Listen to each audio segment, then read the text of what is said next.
Everyone is always talking about being consistent in order to be successful on YouTube, but that's not the only thing that you need. When it comes to getting tons of views on YouTube, you can't rely on consistency alone because you can easily just copy someone else consistently and still not see any results. That's why in today's video, I'll be showing you everything that you should do instead if you want to see success on the platform. And I'll be doing so by studying a specific creator who is able to get over 6 million views on his 4th video. And for someone who just started a year ago, that's pretty impressive. So the channel that we'll be reviewing today is Drew Does. And this guy basically does travel videos, specifically in the hotel niche. So as you guys can see from the banner, it says subscribe so I can buy a hotel. So just looking at the banner alone, this is a pretty strong call to action. And for you guys that are just starting a YouTube channel, if you don't have a call to action in the YouTube banner, whether it be to subscribe or to click on the Instagram or the Twitter buttons on the side, I highly recommend that you do so. Here's another example. This is Charlie's channel. And as you guys can see, he has the subscribe call to action right there, and it points to the subscribe button. Something like this is super simple and you can literally make this in like 5 seconds. But yeah, scrolling down to take a closer look at his videos, as you guys can see, his 4th video did get over 6 million views, 6.3 million to be exact. And for a new channel that's only been doing videos for about a year, that's really hard to do. But it seems like he has cracked the code, and I want to tell you that that was not luck at all. As you guys will see later on in this breakdown, the video was carefully crafted for viral success. That's why I wanted to highlight this creator specifically to show you guys that it's not about luck when it comes to going viral. You can go viral as a new channel if you do it correctly. So starting off, let's analyze his topic and idea, because after all, a YouTube video starts from the idea, and you need a viral video idea if you want a viral video. It's that simple. Yes, there's also the editing and the filming, but that's only half of the equation. The other half of the equation is actually having a good idea. So essentially, you can have the best editing in the entire world, but if you have a bad video idea, it's not going to perform as well. Now, some of the categories that viral videos fall under are going to be videos like challenges, pranks, videos with drama, money-related videos, and also videos that feature large and well-known celebrities or YouTubers. Now, obviously, this is just a general list. You can have viral videos that fall outside of this category, but if it does fall into these categories, then you have a higher chance of going viral. And as you guys can see from Drew's video, he spent 100 hours in capsule hotels. So this falls under the challenge category. Now, if we go into the search bar and we actually type in capsule hotels, we're going to see that the top results are going to be Japan, Tokyo, and abroad in Japan. So as you guys can see in the capsule hotel niche, these seem to be the most popular. And if I go ahead and I actually press enter on capsule hotel, you guys can see that there was a video 5 years ago that got 57 million views, and it was a Tokyo capsule hotel tour. And if I go ahead and I hover over the video, you guys can see it's actually the same hotel that Drew has in his thumbnail right here. So he basically took a viral video from 5 years ago and he modernized it, because obviously we know that 5 years ago YouTube was way different. Now if I go ahead and I look at some of the other videos on the capsule hotel niche, you guys can see that this is a pretty competitive niche. So there was a video posted 2 months ago that got 11 million views, a video posted 3 years ago with again 11 million views, and it seems to be a topic that people keep on bringing up. And just from the view counts alone, it seems like a pretty competitive niche to make a video about. So with all of this competition, how did Drew actually stand out? Well, as you guys will see later on once we analyze the video, you'll see that he had very good storytelling as well as a clear progression that kept the viewer engaged. We'll dive a little bit deeper into that later on, but for now, let's move on to the thumbnail. So I went ahead and I pulled it up on YouTube thumbnaildownloader.com, and you guys can see right away that there's 2 contrasting colors. There's orange and there's blue. Now, I don't know whether or not he actually wore a blue shirt or if he just photoshopped the color of his shirt to turn that color, but either way, it makes it pop out, which is definitely something that you should be doing in your thumbnails as well. Now, I went ahead and I actually downloaded the image and I put it onto imagecolorpicker.com. That way I can get the hex colors and see if they're actually opposite or not. So if I just go ahead and click on the palette blue right here, I can get the hex color. Let me just go ahead and copy that. And then I can go to this website right here. This is Canva's color wheel. And basically what I'll do is I'll go ahead and paste the color into that. And as you guys can see, the complementary color shows up as orange. Now, a cool thing that you can do with this website is you can also choose different color combinations. So you can go ahead and choose monochromatic. And a popular one that people use is the triadic right here. So this shows you 3 different colors that are in total opposites on the color wheel. So if you really wanted your thumbnail to pop out, then you could consider using these colors. Now, another thing that you can see from his thumbnail is that he uses the rule of thirds. So this is a composition rule in photography, and it's basically where you split the image into thirds. Now, I went ahead and I did a rough outline of what this would look like. And as you guys can see, Drew in the thumbnail is right here where the lines are. And then the person's feet feet right here is also along the left line. So this is just a rule for making your photos look a little bit more balanced. You usually want to have the subject of the thumbnail somewhere along these lines right here. Now, the last thing that I want to point out is something that a lot of creators don't really talk about, and this is using leading lines in your thumbnail. Basically, these leading lines guide the viewer's eyes to a specific point of interest. So I'll go ahead and put some examples of leading lines in photography up on the screen for you guys. But here on Drew's thumbnail, you can see that he has two specific leading lines. So one of them is on the floor right here, pointing to the wall. And the second one is pretty obvious. It's just the row of all the capsules. So basically, wherever your eyes land on the picture, you're probably going to follow these leading lines all the way down until you reach Drew. Or if you started off at Drew, then you would just go down the line this way, which would lead you to see this person's feet right here. Okay, so that's all I want to talk about for the thumbnail. Now let's talk a little bit about the title. The title is I Spent 100 Hours in Capsule Hotels. And again, like I said before, this is a challenge format type of video. If you guys look at other huge creators like Ryan Trahan or Eric or Mr. Beast, they all have a pretty similar format when it comes to their challenge videos. So with creators like Ryan Trahan, he has a new series that just came out, and his titles are I survived on blank amount of money for blank amount of time. Now looking at Eric, who's another huge creator, you can see that he does a similar format for some of his videos. So I trapped 25 strangers in a box, I trapped 25 TikTokers in a box, and I trapped 100 strangers in complete darkness. So the formula that I would say to follow for this type of video is basically putting I and then a past tense verb, and then you can end it off with some sort of impressive spectacle. So for Eric's example, the impressive spectacle would be trapping strangers in complete darkness. For Ryan, it would be surviving on a small amount of money for a week. And for Drew's video, it would be spending 100 hours in capsule hotels. Now, the reason why this works so well is because of the past tense verb that you use. So this lets the viewer know that the challenge was at least attempted, if not already accomplished, through the title's subtle hint. And another thing that I can't stress enough is that these titles are just super easy to read and understand. It's super simple, right? Like I spent 100 hours in capsule hotels. There's really nothing confusing about that or complex. And it's the same for Ryan, Eric, and Mr. Beast and other huge creators like that. All of their titles are generally pretty simple. They're not that complex. And that's the reason why they're able to reach out to a lot more people. It doesn't matter if you're a kid or an adult, either audience can understand what the video is about. So go to your channel, or if you're gonna come out with a video, analyze and see whether or not it's too complicated. If it is, then I suggest playing around with it to make it a little bit more simple to understand. This will get you more clicks, and yeah, I think you guys understand the point by now. Okay, so now that we've spent a ton of time analyzing the topic idea, the thumbnail, and the title, now we can dive into some of the editing techniques that Drew does in order to keep people engaged. So I'm gonna play the first 15 seconds of the video for you guys. This is Japan's cheapest capsule hotel, a first-class sleeping pod, and a capsule bed in a library. And I'm gonna travel around Japan to stay at all of them and more for the next 100 hours. Starting with my first hotel, the Sleep Lab. So if there were 3 things that I could say to describe this video, it would be that it's very fast paced, it's very easy to follow, and it delivers within the first 15 seconds. If I rewind it back, it takes 11 seconds to get to the first hotel, and he doesn't waste time at all. So he's delivering on the thumbnail as soon as possible. This is what YouTubers call confirming the click, and this is what allows your videos to perform really well in terms of retention, and so you don't get that huge drop off in the first 10 seconds by not confirming the click. You can also see that he's over delivering on the video by showing you multiple hotels within the 100 hours, not just one. And if we rewind it all the way back to the very beginning of the video, he says 2 very important words that a lot of people will just glance right over. Those 2 words are "this is," and then he follows the rest of the sentence with whatever the video is about. This is a very common phrase that's used by huge YouTubers, including Ryan Trahan, "This is real life, this is Minecraft," and Mr. Beast. "This is a $1 billion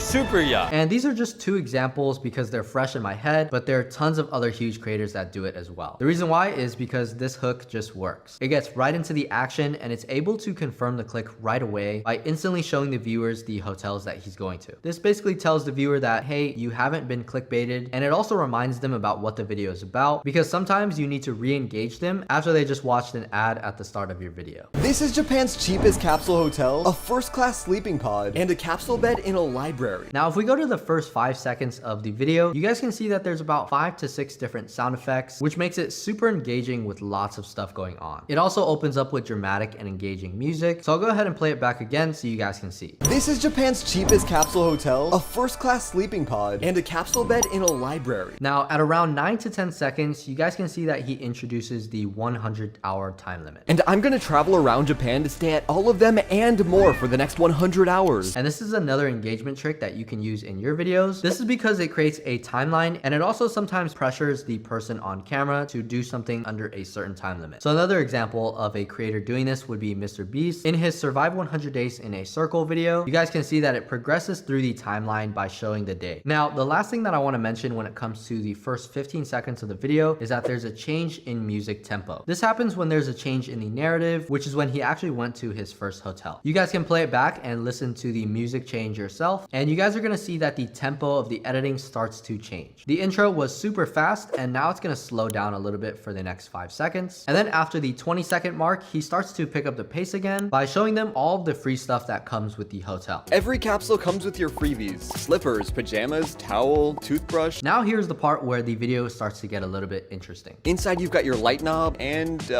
one more thing. What is this? It's a sleep tracking camera. So he's going over a super fast montage of all the things that he's getting for free in this hotel, and everything is going fine until something happens. There's something mysterious about the capsule, and if you guys play it through, you'll also notice another change in tempo as he starts to dive into this mystery. This is yet again another re-engagement trick that Drew uses, because it's a stark contrast from just a second ago when he was going super fast, because it's something new that surprises the audience. If he were to just keep on going, making the entire scene super fast, then it might have been too much for the viewer, as they already spent the first 10 seconds getting bombarded by sound effects, music, and B-roll. This is a great change of pace, because whenever you're storytelling, you have a point A and a point B. But in your videos, you don't want to just go from point A to point B. You want to show them where point A and point B are, and then show them the setbacks or the interesting things along the way. Again, it's about the journey and not the destination, and if you can clearly show your progression to your audience in an entertaining way, it'll make the story and the video that much better. What is this? It's a sleep tracking camera. Like it was actually taking pictures of me while I slept. Now, he then goes on to explain this mystery and how it's actually a camera that records his sleep, and then he ends off the section with a joke about his sleeping habits. The end of the section is actually at the 44-second mark, and so the very first hotel only took about 30 seconds of the video. Think about how much time he spent actually filming at this location just to get a 30-second spot in his video. That just goes to show how hard you have to work to get good videos, and I'm sure other creators that are successful can relate, as they probably have hours and hours of footage that get cut down into 15 to 20-minute videos. They're really eliminating all the fluff that the audience doesn't need to know about. That way he can keep it super engaging and interesting, going through multiple hotels in a video that's under 10 minutes. Now, the last thing that I want to mention is at the 50-second mark, where he actually gives the audience a teaser. He tells them that after the 100 hours is done, he'll get to check into a mystery hotel. This gives the audience a reason to keep watching the video until the end in order to see the mystery room, which will not only increase the retention, but will also get your viewers more excited as they're watching the video. So as you guys can see from the analysis, so much happens within the first minute of the video, and it makes the viewers so excited to watch the rest of the video, because by the first minute, they're probably wondering, hey, if this video is this good within the first minute, then I wonder how interesting the rest of the hotels are. And throughout the video, they're probably wondering things about how much do these hotels cost, where are these hotels, and what's so special about these hotels that separate it from the rest. All these questions are answered over time in the video. And yeah, although I would love to analyze the rest of the video, that would just make this video way too long. So I highly recommend that you guys actually check it out. We'll leave a link down below. But anyways, that's it for today's video. I hope you guys got a lot of value out of this. We spent a ton of time making these videos as valuable as possible. So if you enjoyed it, then please be sure to leave a like and subscribe for more videos just like this. Here on this channel, we make a lot of how-to guides and tutorials dedicated to helping out new entrepreneurs start their own business, as well as educational videos like this that help creators grow. So if you're interested in growing on social media, we have a lot of other videos on this channel that are dedicated to that subject, such as how to view your YouTube analytics, and even a full step-by-step tutorial on how to start a faceless YouTube channel. So when you're ready, go ahead and click on the videos right here.